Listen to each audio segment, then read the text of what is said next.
Bueno, desde ayer comentamos que la secretaria de Gobernación, Luisa María Alcalde, dio a conocer por instrucción del presidente Andrés Manuel López Obrador una carta que se envió a la ministra presidenta de la Corte, Norma Lucía Piña Hernández, en la que el gobierno le advertía que podían pues quedar en libertad 8 militares que están bajo proceso por el caso Ayotzinapa. Y vamos a platicar sobre este tema, porque tiene muchas implicaciones, con Javier Martín Reyes, investigador del Instituto de Investigaciones Jurídicas de la UNAM. ¿Cómo estás, Javier? Gusto saludarte. Hola, ¿qué tal, Pascal? ¿Cómo estás? Un gustazo, como siempre, saludarte a ti y a todas las personas que A nos ver, ¿cómo le escuchan. entramos a este asunto? Pues mira, yo creo que, Pascal, este es otro caso más donde el presidente de la República y la secretaria de Gobernación utilizan cualquier pretexto para golpear innecesariamente, pues no solo a la Suprema Corte de Justicia de la Nación, sino en particular a su presidenta Norma Piña.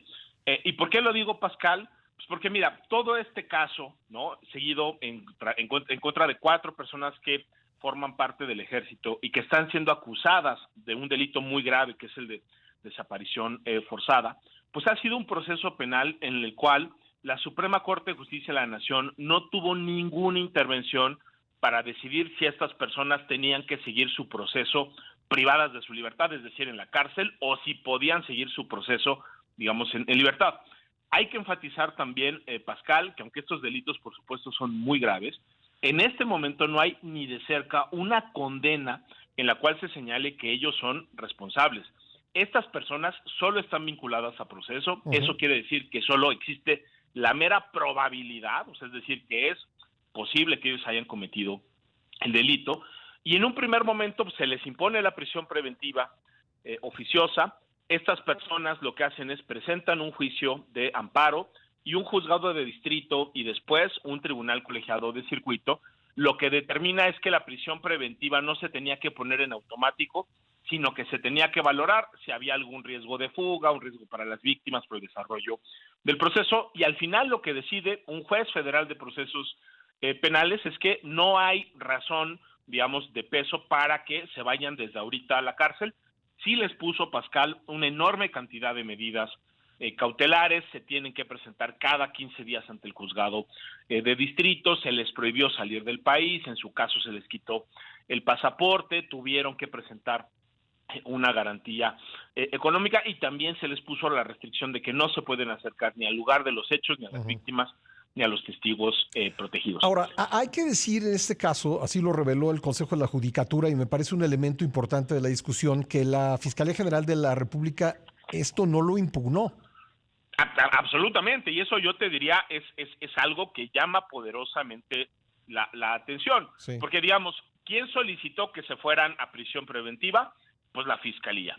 Después se otorga esa prisión preventiva, se presenta un amparo que ganan estas 8 personas, y ahí, Pascal, la Fiscalía General de la República pudo haber presentado una impugnación para defender, digamos, la tesis de que sí tenían que permanecer en la prisión preventiva, y no lo hacen, ¿no? Digamos, y eso pues es algo, digamos, llamativo, por decirlo de alguna manera. La Fiscalía no lo ha explicado, pero de nuevo, creo que regresamos al punto inicial, Pascal. O sea, es decir, si aquí en todo caso puede haber omisiones o negligencias de la Fiscalía, quizá porque no argumentó de manera adecuada la imposición de la prisión preventiva o porque no presentó la impugnación en contra del amparo, entonces las baterías de la secretaria de Gobernación y del presidente tendrían que estar en la Fiscalía General.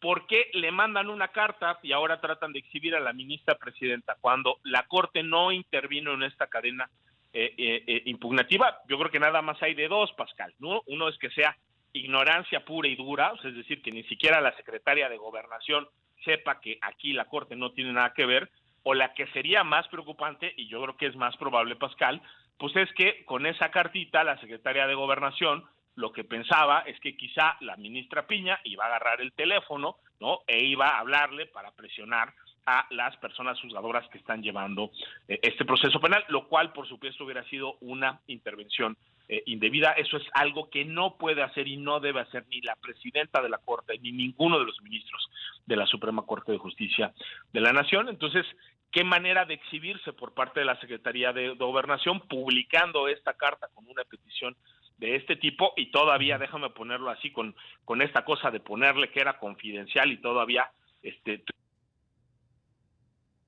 A ver, ¿seguimos con Javier o lo perdimos?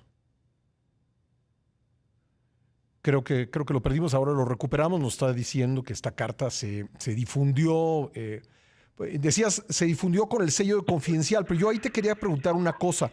¿Hay una violación al debido proceso, a la garantía de los imputados, ya. el que en esa carta se hayan incluido los nombres y los grados de los militares?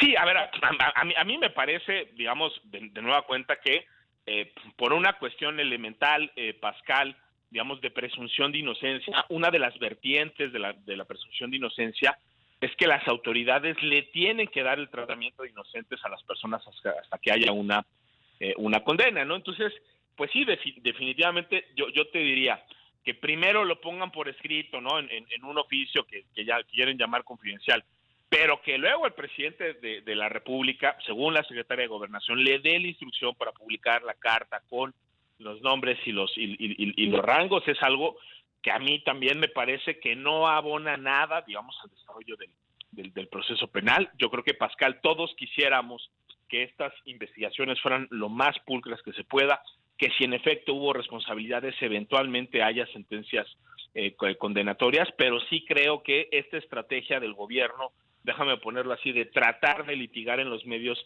de comunicación, de tratar de ejercer presiones indebidas exhibiendo este tipo de datos, pues a mí me parece que claramente no es adecuado, ¿no? Bueno, me queda un minutito, Javier, pero preguntarte, ¿no debió también haber mandado una carta a la Fiscalía General de la República diciendo aguas porque estos militares pueden quedar libres y más vale impugnar el amparo? Pues mira, yo te diría que quizá, Pascal, pero también yo sé que esta Fiscalía General de la República está muy lejos de ser autónoma y de actuar de manera, digamos, independiente. Yo creo que el respeto, y más allá de que el personaje que está en su cabeza y más allá de que Alejandro Gertz trabaja como una suerte de subordinado del presidente en muchísimas cosas, yo creo que a los órganos autónomos hay que dejarlos. Pero bueno, en todo caso, sí estoy de acuerdo, o sea, digamos, el órgano, ¿no?, que de nueva cuenta debió por sí mismo haber preparado buenos argumentos si en efecto había riesgos de fuga o para el desarrollo del proceso penal, era la Fiscalía, y definitivamente, pues si alguien consideraba que tenían que seguir en prisión preventiva, pues creo que también ahí estaba la vía, ¿no?, de presentar un recurso por parte de la Fiscalía, y no lo hicieron. Ni le mandaron carta a Pascal, sí, ni tampoco le están reclamando como le están reclamando pues, de manera indebida a la presidenta Piña y a la Corte, ¿no? Pues Javier, te agradezco como siempre por tu tiempo, te mando un abrazo. Un abrazo muy fuerte. Gracias. Javier Martín Reyes, investigador del Instituto de Investigaciones Jurídicas de la UNAM.